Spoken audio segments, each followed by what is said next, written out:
ጋይስ አሁን አዲስ አበባ ውስጥ እየተካሄደ ያለውን የደሃና የሀብታም ርቀት የሚያጠባ አንድ አካል ይተፋል።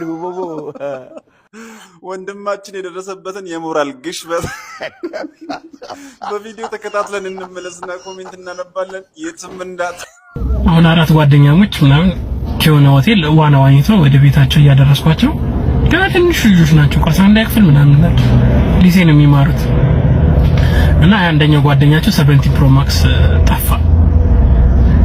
እዛ አረ በቃ ችግር የለውም እኛ አሁን ለክሪስማስ ዳድ ይመጣል እኛ ዋተን እንሰጣለን ይጥፋ ምናምን ነገር ይሉታል። አረ እኔ እኮ ማሚ ነች ምን እንደምትለኝ ምናምን እርግጥ ያለ ልጅ ነው ምንም አልመሰለውም። ከዛ እናትየው ደወለች በጓደኛው ስልክ እምቢ ብሏት ማለት ነው ስልኩ። ከዛ ማም ስልኩን እኮ ጠፋብኝ ጣልኩት እና የሆቴል ማናጀሩን ደግሞ አሳየን ስንል ሎከር አልቆለፍኩም ነበር ካሜራ አላሳያችሁም አለኝ። ጦስን ይዞት ሄዳለች።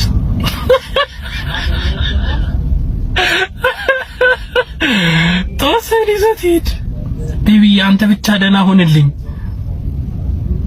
በቃ ከፋኝ ነው ብላችሁ እኔ ክፍት 270 ሺህ ብር ጦስ። ይሄን ተመልከቱት።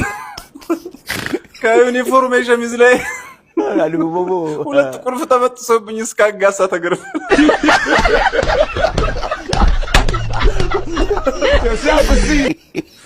ከሰዓት ወጥቼ ትንሽ ልሰራ ነበር። በቃ ተውኩት ልተኝ። ኧረ ተውኝ። ወራካሎ ልጅ እያለሁ 10 ብር የጣልኩ ቀን የተገረፍኩት ግርፋት አለ አሁንም ሰንበሩ እስኩር ደፍተር መሰለኝ። ይሄን ደግሞ ተመልከቱ። 200 ብር ታክሲ ውስጥ ረስቼ እስካሁን ራስ ብታት ይዘኛል አላለም።